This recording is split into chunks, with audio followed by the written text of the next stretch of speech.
Alloh taolo aytadi: "Azizligim va ulug'ligimga qasamki, mo'min bandamning jonini olar ekanman, men unga rahim qilishni xohlayman. U qilgan har bitta xato uchun uni jazolayman." Dunyoda o'zida Alloh taolo bizdan gunoh sodir bo'lsa, dunyoda jazolayotganligi yaxshilikning belgisi. Qo'l qayrilib qoldi, oyoq qayrilib ketdi, mashinani aynagi sinib ketdi, bir musibat keldi, sizga yoqmaydigan ish. Biling birodar, bu sizning foydangizga bo'ldi. Chunki bitta xato o'tgan edi, Alloh taolo shu bitta jazoni berib turib, juda ko'p xatolaringizni yuvadi.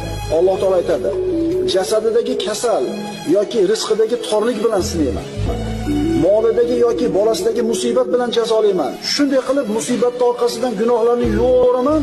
Agar undan yana gunoh qoladigan bo'lsa, agar undan gunohdan biror narsa yana qolgan bo'lsa, nima qoldi unga? Dunyoda oxiriga yetadigan musibat, o'lim sakaroti.